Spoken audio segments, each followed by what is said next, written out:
100, जैसे ही 100 अंक यज्ञ में आ तो इंद्र परेशान होता है सबसे पहले। जैसे ही कोई भी 100 संख्या यज्ञ कर तो इंद्र परेशान होता था। क्यों? इंद्र पदवी का नाम है, इंद्र व्यक्ति नहीं होता। जो 100 यज्ञ कर लेगा यानी शतक्रतु हो जाएगा, शतक्रतु कहते हैं 100 यज्ञ करने वाले को, तो जो शतक्रतु हो जाएगा वो इंद्र हो जाएगा। इनको आसन छोड़ना पड़ेगा।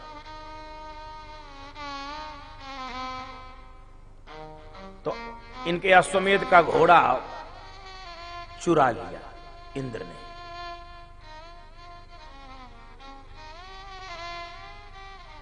इनका बेटा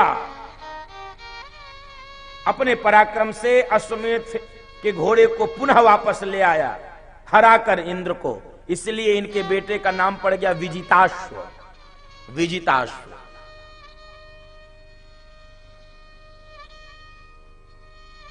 और जब महाराज पृथ्वी को पता चला कि इस प्रकार से पाखंड करके मेरे यज्ञ को समाप्त करने का षड्यंत्र किया गया, ये पाखंड कुछ और नहीं है, ये पाप का ही टुकड़ा होता बंधु माताओं। पापस्य खंडः इति पाखंडः, पाप के ही टुकड़े को पाखंड कहते हैं, पाप के ही टुकड़े को पाखंड।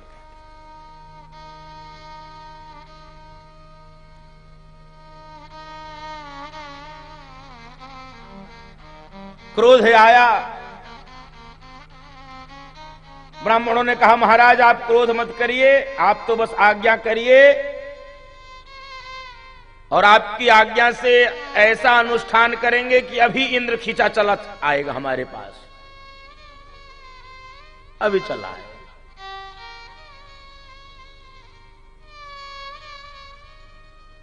और यज्ञ प्रारंभ हुआ। ऐसा यज्ञ हुआ कि इंद्र का आसन डगमगाने लगा। इंद्राय स्वाहा की जगह इंद्र को ही स्वाहा बोलने लगे। सोई ब्रह्मा जी प्रकट हो गए। महाराज पृथु से कहा कि राजन रहने दो, रहम करो, इंद्र को जाने दो, क्षमा करो। और ब्रह्मा जी को देखकर महाराज पृथु ने कहा कि अब आपका आदेश है तो मैं ये यज्ञ कोई इंद्र की पदवी प्राप्त करने के लिए थोड़ी कर रहा था। ये तो इनका भ्रम है कि मुझे इंद्र की पदवी चाहिए। मुझे इंद्र की पदवी नहीं चाहिए, मैं तो धर्म की सुगंध के लिए यज्ञ कर रहा था। और बंधु माताओं, ब्रह्मा जी की आज्ञा का आदर किया, निवेदन को सम्मान दिया। प्रसन्न होकर भगवान नारायण स्वयं प्रकट हो गए महाराज पृथु के सामने कि आपने पितामह की आज्ञा का पालन किया, मैं प्रसन्न हूं। बताइए क्या चाहिए आपको, क्या चाहिए? कहे कुछ नहीं चाहिए, मुझे कुछ नहीं चाहिए। कुछ चाहने के लिए मैं यज्ञ नहीं कर रहा था। नहीं, मैं प्रसन्न हूं, वरदान मांगिए। अब आप मांगने की कला इन शास्त्रों से समझिए, सीखिए। भगवान साक्षात खड़े हैं, कह रहे हैं मांगो। हमसे यदि कोई कह दे मांगो तो हमारे पास तो इतनी लंबी लिस्ट है कि लिस्ट ही नहीं पूरी होगी। महाराज पृथु से कहा जा रहा है मांगो, कह रहे कुछ नहीं चाहिए। फिर कह रहे मांगो, नहीं चाहिए। हमसे कोई कह के देखे, फिर देखो झड़ी लगा देते हैं लोग। अभी आगे प्रसंग आएगा झड़ी लगाने वाले का ही। उनसे कह दिया मांगो, रुक ही नहीं रहा। एक सांस में कम से कम मांगा होगा 20 वरदान, 20। अब इनसे कहा जा रहा मांगो। अब देखो क्या कह रहे हैं ये कि ठीक है प्रभु, यदि देना ही चाहते हैं तो मुझे दीजिए। भगवान ने कहा क्या दें? कि यदि देना ही चाहते हैं तो मुझे 10,000 कान दे दीजिए। 2 कानों से आपकी कथा सुनते सुनते भरता नहीं है मन। 10,000 कान दे दीजिए, 10,000 कानों से आपकी कथा सुनते रहेंगे। और कुछ हमको नहीं चाहिए, 10,000 कान चाहिए।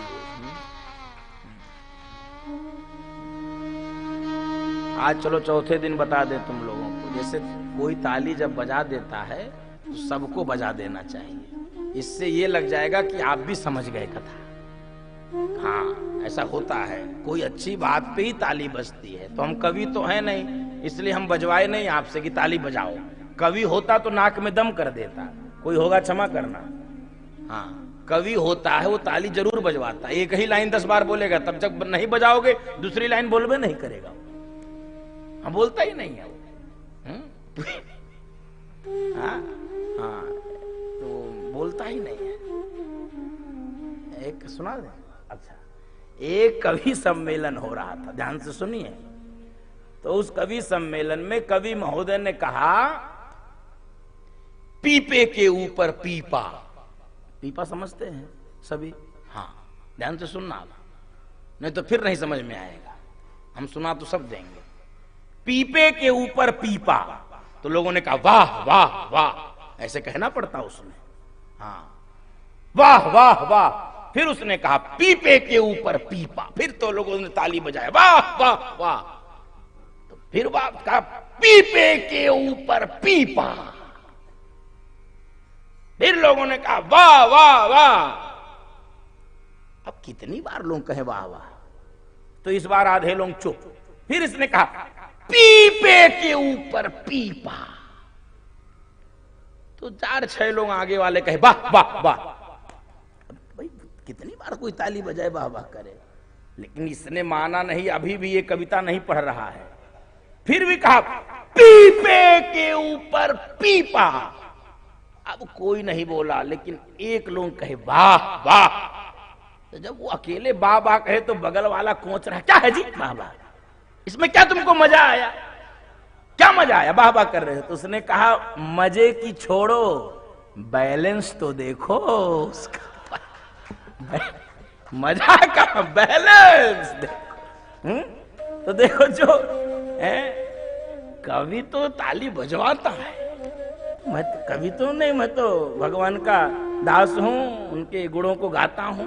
तो जब कोई अच्छी बात लग जाती है, ज्यादा अच्छी, भागवत की तो सारी बातें अच्छी लगती हैं, लेकिन जब कोई ज्यादा अच्छी बात लग जाती है तो कंजूसी छोड़ो। रुपया पैसा तो हम तुमसे मांग नहीं रहे हैं, तो ताली तो बजाकर कम से, देखो भगवान की कथा में ताली जरूर से ही बजाना चाहिए। अभी भी एक लोग बजाए, फिर तुम लोग नहीं बजाए, फेल हो गए, सोई फेल हो गए, तुरंत फेल।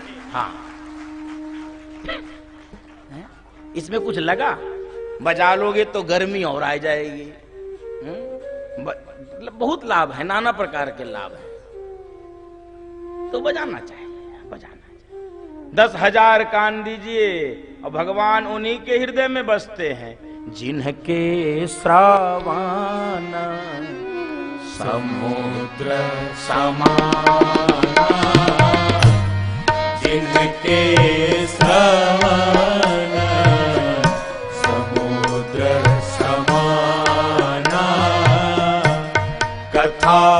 तुम्हारी सुभग सरिनाना, कथा तुम्हारी सुभग सरिनाना, भरहि निरंतर होहि न पूरे, भरहि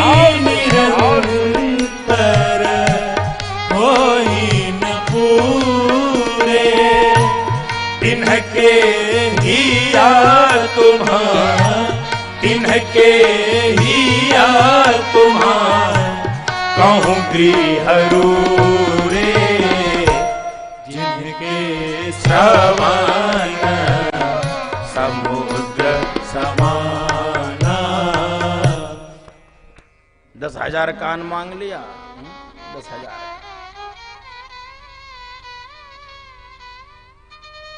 और बंधुओं माताओं, कान इसलिए मांग लिया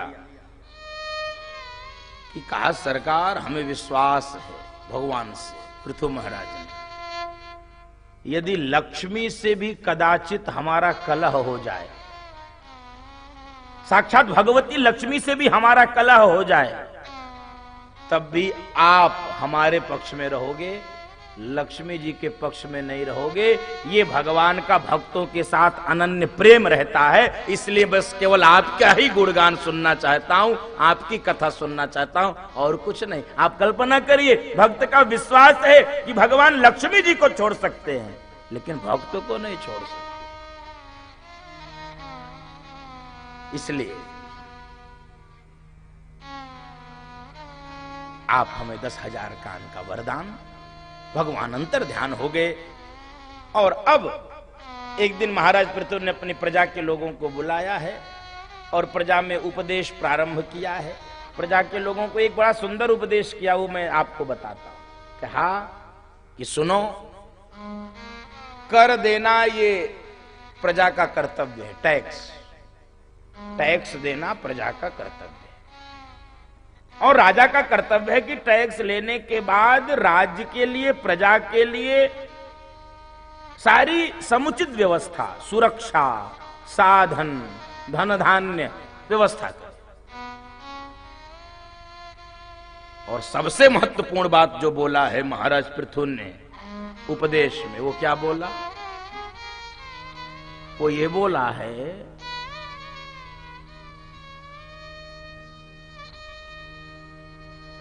कि जो राजा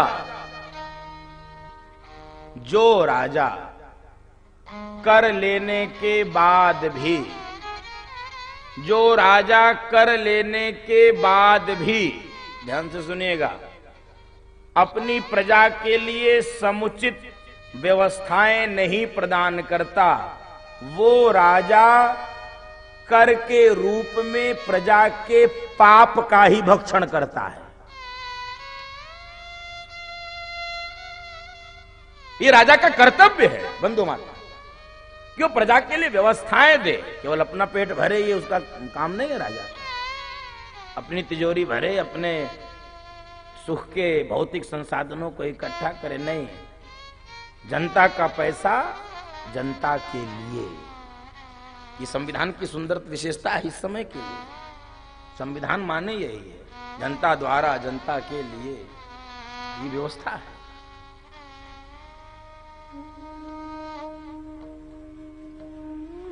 और जब इतना दिव्य उपदेश कर रहे थे, प्रसन्न हो गए सनक सनंदन सनातन सनत कुमार, चारों मूर्तिमंत वेद प्रकट हो गए महाराज पृथु के इस दिव्य प्रवचन को सुनकर। और जैसे ही चारों इन ऋषि कुमारों को महाराज पृथु ने देखा है, प्रणाम किया है और यही कहा है कि आपका दर्शन ही हमारे जैसे जीवों के समस्त तापों को समाप्त कर देगा।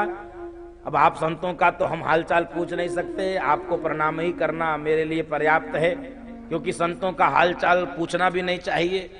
कई लोग पूछते संतों से भी, और क्या हालचाल है बाबा? बाबा का हालचाल ठीक ही रहता है, बाबा का हालचाल नहीं बिगड़ता है। हालचाल किसका? संसारी लोगों का बिगड़ता है। जो संत है उसका हालचाल ठीक रहता है, उसका हालचाल बिगड़ता ही नहीं बंधु माता। हालचाल किसका बिगड़ता है?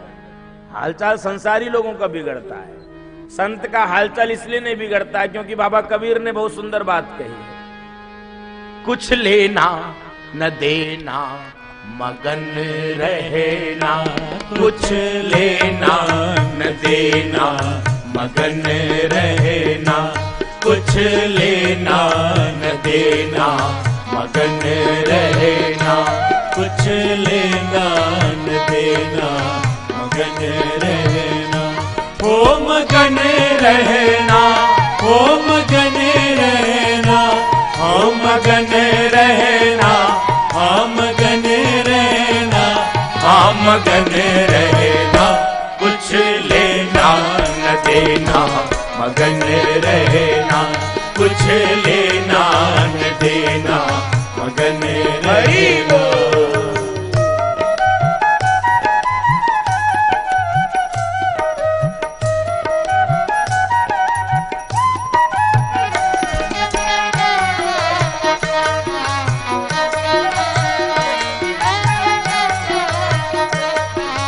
क्यों मगन रहना? पांच तत्व का बना है पिंजरा, पांच तत्व का बना है पिंजरा, पांच तत्व का बना है पिंजरा, पांच तत्व का बना है पिंजरा।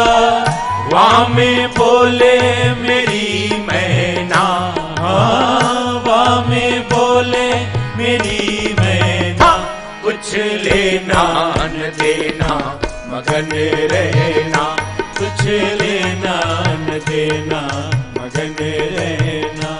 ओ मगन रहना, ओ मगन रहना, ओ मगन रहना, हाँ मगन रहना, हाँ मगन रहना, कुछ लेना न देना मगन रहना, कुछ लेना न देना मगन रहना।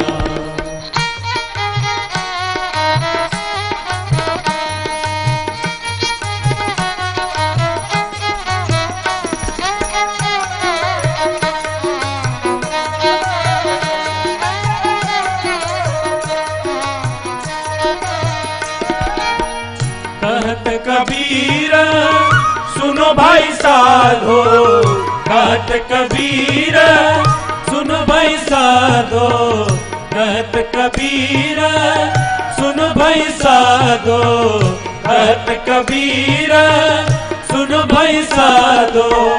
गुरु चरणन से लिपट रहना, गुरु चरणन से लिपट रहना, कुछ लेना न देना मगन रहना, कुछ लेना न देना मगन रहना। हो मगन रहना, हो मगन रहना, हाँ मगन रहना, हाँ मगन रहना, हाँ मगन रहना, कुछ लेना न देना मगन रहना, कुछ लेना न देना मगन रहना, कुछ लेना न देना मगन रहना, कुछ लेना न देना मगन रहना। और कहा कि आप जैसे संतों का चरणोदक जिस घर में नहीं गिरता वो तो है? जैसे सर्प जहां रहते हो उसी प्रकार से सर्पों का घर है वो। और अब आप आई गए हैं तो हम आपसे केवल यही जानना चाहते हैं कि हमारे कल्याण का मार्ग बताइए, हमारा कल्याण जिस विधि हो। तो सनत कुमारों ने कहा देखो हम आपको सारे शास्त्रों का निचोड़ सुना दे रहे हैं, सारे शास्त्रों का सार सुना दे रहे हैं एक साथ।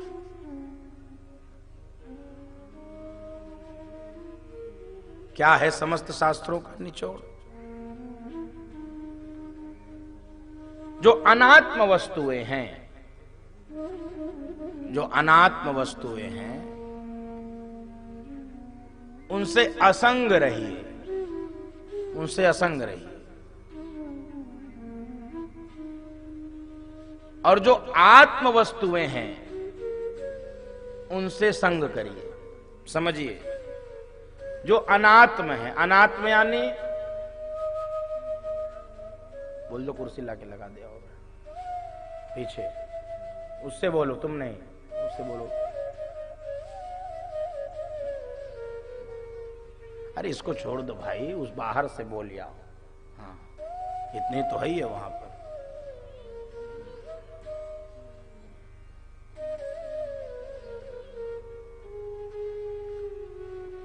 जो क्षणभंगुर है, जो मृतप्राय है, जो समाप्त होने वाली है, जो अनित्य है,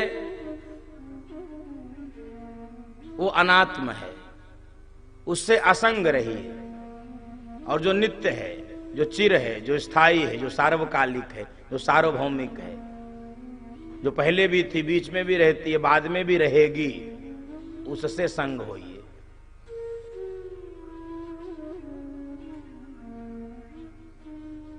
बात है टेढ़ी लेकिन समझने योग्य है। हमको ऐच्छिक नहीं, अनैच्छिक अनिच्छित गर्भ मिला है, हमने उसके लिए कोई प्रयत्न नहीं किया था। और गर्भ में भी जब रहे तो अकेले रहे, गर्भ के बाहर भी आ गए तो भी बस देखते थे टुकुर टुकुर, समझते नहीं थे कौन है, क्या है, कैसे है। फिर धीरे धीरे यात्रा बढ़ी, लोग मिलते गए। जैसे कभी ट्रेन की यात्रा करिए तो ट्रेन की यात्रा में बगल वाले सीट पर भी जो आ जाता है 4-6 घंटे यदि आपके साथ रह गया तो उससे भी राग हो जाता है। कई बार मैंने देखा है, उससे भी राग हो गया, उतरने लगे तो उससे गले मिलने लगे, फिर उसका नंबर रख लिए, फिर बाद में वो परेशान हो गए। ये उदाहरण के लिए ऐसे ही संसार की यात्रा प्रारंभ हुई थी हमारे अकेले, लोग मिलते गए, राग द्वेष होता गया। राग द्वेष में भी समस्या नहीं, समस्या किसमें है? जिससे होना चाहिए था संबंध उससे छूट गया, जिससे नहीं होना चाहिए था उनसे बढ़ता चला गया। संसार में बढ़ भी जाए लोगों से संबंध तो भी कोई आपत्ति नहीं है शास्त्र को। शास्त्र को आपत्ति नहीं है, केवल शास्त्र की प्रार्थना है कि जिससे संबंध आपका पहले भी था और बाद में भी रहेगा उससे तो बचा के रखो, उससे तो बना के रहो।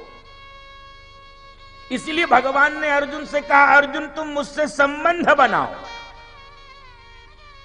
यही सनत कुमार कह रहे हैं, जो अनात्म वस्तु है उससे असंग करो, जो आत्म वस्तु है उनसे संग करो, उनके संग हो जाओ।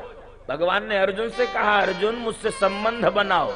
अर्जुन ने कहा, महाराज पीछे वाले जो बने बनाए हैं वो तो पूरे नहीं हो पा रहे, वो तो निभा ही नहीं पा रहे, ये नए आपसे और जोड़ ले। निभाएगा कौन? क्योंकि महत्वपूर्ण क्या है? संबंध बनाना नहीं, संबंध निभाना। ध्यान से सुनिएगा। अर्जुन ने कहा कि निभाएगा कौन? पीछे वाले नहीं निभा पा रहा हूं, आगे कौन निभाएगा? तो भगवान ने कहा, अर्जुन चिंता मत कर बेटा, एक काम तू कर ले, एक काम मैं। तो अर्जुन ने कहा, कौन सा काम मैं कर लूं, कौन सा काम आप करोगे? तो भगवान ने कहा, संबंध बनाने वाला काम अर्जुन तुम कर लो, निभाने वाला काम युगों युगों से मैं करता आ रहा हूं, आगे भी मैं करता रहूंगा। मैं किसी से संबंध तोड़ता नहीं हूं, जिसको एक बार स्वीकार कर लेता हूं उससे संबंध निभाता ही रहता हूं। इसलिए जो नित्य है, जो आत्म है, उससे संग करो। और दिव्य उपदेश दिया तो पृथु महाराज प्रसन्न हो गए। पृथु महाराज ने कहा कि बस गदगद हो गया मैं, कुछ दक्षिणा लेते जाए। दक्षिणा दक्षिणा तो कहने दक्षिणा की जरूरत नहीं, कहने ये सब कुछ आपका है। इति सर्वम निवेदितम, ये जो राज्य है, जो कोष है, ये समस्त पूरे राज्य का सब आपको हम सौंप रहे। जैसे महाराज दशरथ ने कहा विश्वामित्र जी से, नाथ सकल संपदा तुम्हारी, नाथ सकल संपदा तुम्हारी, मैं सेवक समित सूत नारी, मैं सेवक समित सूत नारी, नाथ सकल संपदा तुम्हारी, नाथ सकल संपदा तुम्हारी। सब ले जाइए। तो सनत कुमारों ने कहा, देखो हम कुछ नहीं लेंगे, हम लेंगे ही नहीं। कहने महाराज लेना तो पड़ेगा, कथा सुनाए, दक्षिणा तो लेना पड़ेगा। अब सनत कुमारों ने कहा कि सब कुछ छोड़कर तो हम आए ही हैं, हम ले लेंगे तो फिर फंस जाएंगे। और यही हो जाता है बहुत बार। कई बार व्यक्ति बनता तो साधु है, सोचता सब छोड़कर आ गए, घर द्वार छोड़ आए, खेती बाड़ी छोड़ आए, सब छोड़ आए, अब बढ़िया भजन करेंगे। लेकिन हो जाता है मामला उल्टा। छोड़कर सब आए थे थोड़ा, पकड़ लिए ज्यादा। हमारे गुरुजी कहते हैं, छोड़ के आए थे 2-4 कमरे का घर, बना लिए 100-200 आश्रम कमरे, 100-200 कमरे का आश्रम। यही तो यही तो होता है। ब्याह नहीं किए बाबा बन गए, ब्याह करते तो 2-4 बच्चे होते, ब्याह नहीं किए बाबा बन गए, 100-200 चेला चेली बना लिए। घर में रहते तो भाई से मुकदमा लड़ते, आश्रम में रह रहे हैं गुरु भाई से मुकदमा लड़ रहे। कुछ छूटा? कुछ नहीं छूटा, वही हो गया। तो सनत कुमारों ने कहा नहीं, हम फंसने वाले नहीं है, फिर भी लेना पड़ेगा। अब देखो, यदि मांगने की विधा है शास्त्र में, तो लेने की क्या विधा है?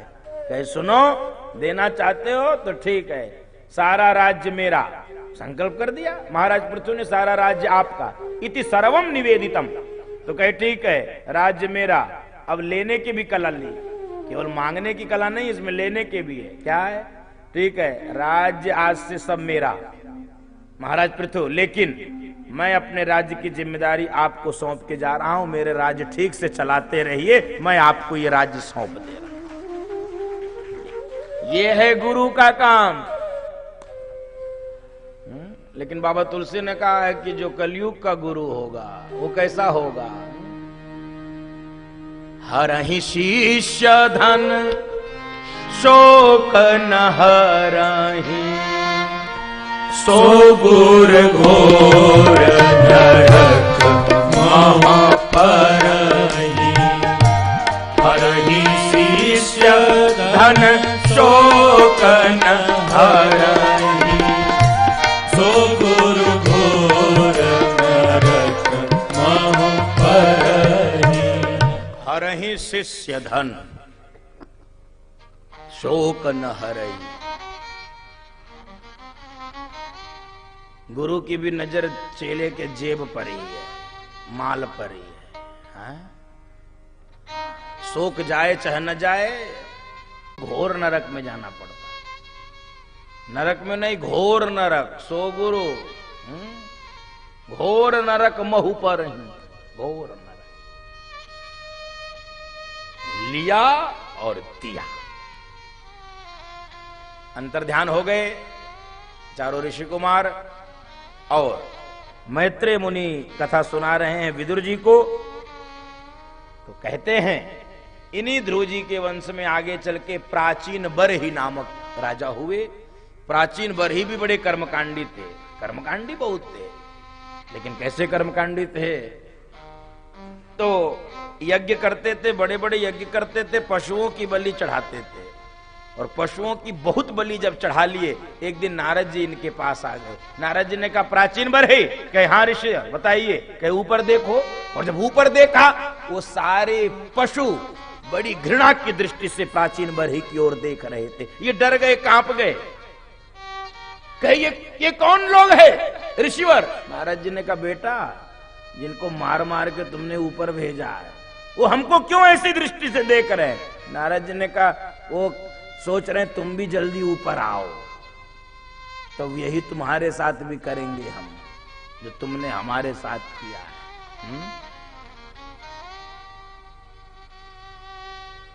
पशुओं की बलि मत चढ़ाओ, नारद जी ये कहना चाहते थे। कहते थे ये तो कर्मकांड के हमारे आचार्यों ने बताया। कहे नहीं, समझ नहीं पाए थे। 2 मार्ग होते हैं बंधु माताओं, समझिए, एक प्रवृत्त मार्ग, एक निवृत्त मार्ग।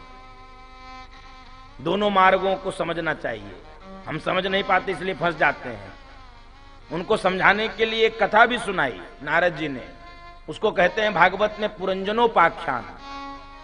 पुरंजनोपाख्यान की कथा आपको मैं संक्षेप में सुना दूं। 2 मित्र हैं, पुरंजन और अविज्ञा।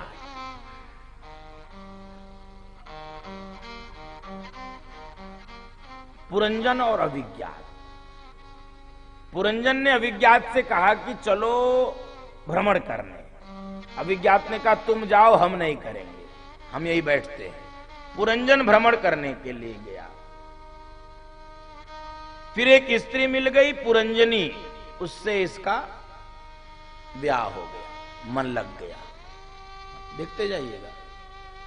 और फिर मन ऐसा लगा कि पुरंजनी रोवे तब ये रोता था, वो हंसे तब वो हंसता था। वो खाए तब ये खाता था। और एक दिन पुरंजनी का ही ध्यान करते करते सीताराम हो गया।